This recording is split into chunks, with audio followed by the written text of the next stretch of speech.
औज़ुबिल्लिमिनश्शैतानिर्रजीम बिस्मिल्लाहिर्रहमानिर्रहीम। अस्सलाम वालेकुम प्यारे बच्चों। तो प्यारे बच्चों, आज का जो मेरा क्लास है क्लास 4 के लिए सब्जेक्ट इन्वायरमेंटल साइंस ईवीएस। तो बच्चों सभी अपनी बुक सामने रखें और पेज नंबर अलावा निकाले। तो बच्चों जैसे कि हमने चैप्टर नंबर 2 स्टार्ट किया था, living and non living things. तो बच्चों हमने पेज नंबर 10 वो हमने कंप्लीट किया था। तो इसके बाद हमने एक क्वेश्चन पढ़ा था लुक।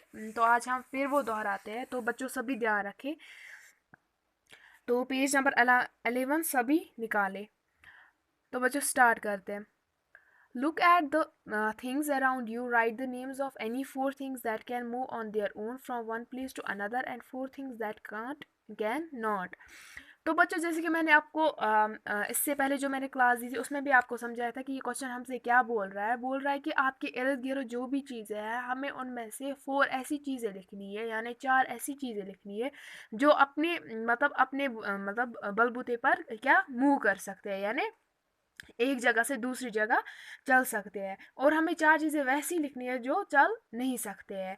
तो बच्चों पहले हम देखते हैं things that can move on their own. तो हमें वो चीज़ें पहले लिखनी है, वो 4 चीज़ें पहले लिखनी है जो अपने बलबूते पे क्या चल सकती है, यानी मूव कर सकती है। तो हमें पहली एग्जांपल लिखनी है। तो हम यहाँ पर लिखेंगे पहली एग्जांपल ह्यूमन बीइंग्स।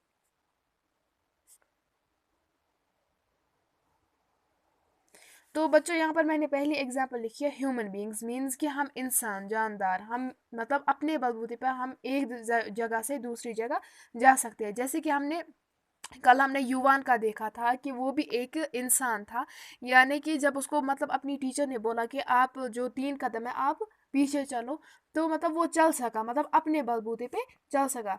तो वो भी एक इंसान है। तो इसीलिए हमने यहाँ पर एग्जाम्पल लिखी things that can move on their own. उसमें हमने क्या लिखा? Human beings. अब इसके बाद हम देखेंगे दूसरे एग्जाम्पल, वहाँ हम लिखेंगे एनिमल्स, यानी जानवर।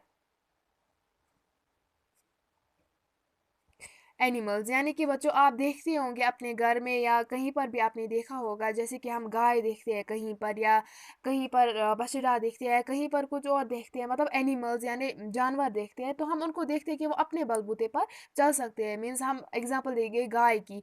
हम उसको देखते हैं वो एक जगह से दूसरी जगह जा सकती है, हमें उसको चलाना नहीं पड़ता है, वो खुद ही चलती है। तो वो भी एग्जाम्पल इसमें आएगी। मीन्स हम ओवरऑल क्या लिखते हैं? एनिमल्स यानी जानवर सभी इसमें आते हैं। तो हम तीसरे एग्जाम्पल लिखेंगे इसमें बर्ड्स, यानी परिंदे। आपने परिंदों को भी देखा होगा, यानी कि आपने कौवे को देखा होगा, कहीं पर भी देखा होगा, या कबूतर को देखा होगा। तो अब उसको भी हमें चलाना नहीं पड़ता है, या उसको किसी सहारे की ज़रूरत नहीं पड़ती है, वो खुद ही चलती है। तो इसी तरह हम लिखेंगे हम इंसेक्ट्स देखेंगे, यानी छोटे छोटे कीड़े जो मकोड़े होते हैं उनको हम देखते हैं, वो भी अपने ही बलबूते पे चलते हैं। तो हमें यहाँ पर कितनी एग्जांपल्स देनी थी? हमें यहाँ पर 4 एग्जांपल्स देनी थी। तो बच्चों मैंने यहाँ पर दी। तो फिर से मैं दोहराती हूँ। एक तो human beings, animals, birds and insects. तो बच्चों इसके बाद हम देखेंगे things that can not move on their own. अब हमें देखना है कि अब हमने क्या लिखा? जो मूव कर सकते हैं अपने बलबूते। अब हमें वो लिखना है जो मूव नहीं कर सकते हैं, जिनको किसी सहारे की ज़रूरत होती है। तो हम यहाँ पर पहले एग्जांपल देखेंगे, जैसे कि हमारे पास कार होती है, वो भी खुद चलती है, लेकिन उसको भी किसी जैसे इंजन की, ऑयल की उसको ज़रूरत पड़ती है, वो खुद नहीं चलती है। ऐसे ही वो नॉन लिविंग थिंग्स में आती है। तो हमने किसमें ये एग्जांपल लिखी? कार यानी गाड़ी। तो अब हमने किसमें ये एग्जांपल लिखी? That can not move on their own. अब इसके बाद हम दूसरी एग्जांपल लिखते हैं स्टोन, यानी पत्थर। ये भी एक एग्जाम्पल है। और इसके बाद पेंसिल जो आपके पास होती है, वो भी एक एग्जाम्पल है। और शू जो आप पहनते हैं, वो भी एक एग्जाम्पल है। तो बच्चों अब हमने जो ये क्वेश्चन था, अब हमने ये कंप्लीट किया। तो इसके बाद हम चलते हैं, अब इसके बाद क्या हमारा टॉपिक है। तो इसके बाद हमारा जो बच्चों है सभी ध्यान रखें। तो हमें इसके बाद आ रहे हैं यहाँ पर क्या बोल रहे हैं? What we have learn. तो हमने अब क्या सीखा?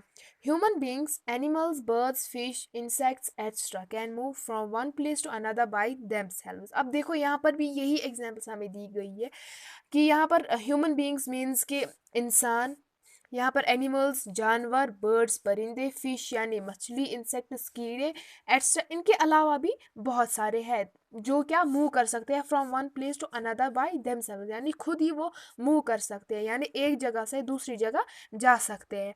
तो बच्चों इसके बाद क्या हमें बोल रहा है ये, some other things like a rope, a car, a stone, a pencil, a shoe, etc. cannot move on their own from one place to another. इसी तरह हमारे पास और एग्जाम्पल्स है, और भी थिंग्स है यानी और भी चीज़ें हैं, जैसे कि रोप है यानी रस्सी, कार मीन्स गाड़ी, स्टोन पत्थर, पेंसिल जो आपके पास होती है, शू जो आप पहनते हो एक्स्ट्रा, इसके अलावा भी और बहुत सारी चीज़ें हैं। जो ये चीज़ें हैं दे कांट मूव, यानी वो एक जगह से दूसरी जगह मूव नहीं कर सकते, यानी एक जगह से दूसरी जगह नहीं जा सकते हैं।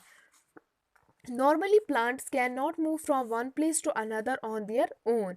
अब हमें यहाँ पर बोल रहा है जो प्लांट्स है नॉर्मली क्या होता है, जो प्लांट्स यानी जो ये पेड़ पौधे होते हैं ये मतलब मूव नहीं करते हैं, मतलब from one place to another, जैसे कि एक इंसान कर पाता है, जैसे कि एक एनिमल, जैसे हमने यहाँ पर अभी पढ़ा, जैसे एक एनिमल बर्ड फिश इंसेक्ट या ह्यूमन भी हम ले सकते हैं। इनके अलावा भी बहुत सारी चीज़ें हैं जो मतलब ये मतलब खुद अपने मतलब बुनियाद पर मतलब मूव करते हैं। तो हम लिटरली जो देखते हैं प्लांट्स वो मतलब मूव नहीं करते हैं मतलब from one place to another, but some plants do show some typical movements, यानी कि मतलब इनमें से कुछ प्लांट्स ऐसे हैं जो मतलब शो करते हैं टिपिकल मूवमेंट्स, यानी वो कुछ मूवमेंट्स हमें दिखाते हैं। तो बच्चों अब हम पढ़ते हैं वो क्या है। Some flowers open in the sunlight and close at the time of sunset, for example the sunflower can be seen always turning when the direction of the sun with the direction of the sun. तो हमें यहाँ पर बोल रहा है some flowers, यानी कि हमने यहाँ पर देखा कि कुछ फ्लावर ऐसे हैं जो मतलब जब सनराइज होता है तो वो मतलब उसी वक्त मतलब ओपन होते हैं, और क्लोज कब होते हैं, जब मतलब सनसेट होते हैं, यानी कि जब सूरज मतलब उतरता है। फॉर एग्जाम्पल यहाँ पर हम एग्जाम्पल एक लेंगे, जैसे कि सनफ्लावर है, उसको जब हम देखते हैं मतलब जहाँ जिस डायरेक्शन में सन होता है यानी जिस डायरेक्शन में सूरज होता है उसी डायरेक्शन में वो भी मतलब अपना फेस करता है उसी तरफ। तो हमने यहाँ पर एग्जांपल देखी सनफ्लावर की। तो बच्चों आई थिंक कि आज के लिए बहुत हुआ, आई होप कि आप सबको समझ आया होगा। तो बच्चों अगली क्लास में आप इससे आगे पढ़ेंगे और भी बहुत सारी एग्जांपल्स होगी, तब तक के लिए अल्लाह हाफिज़।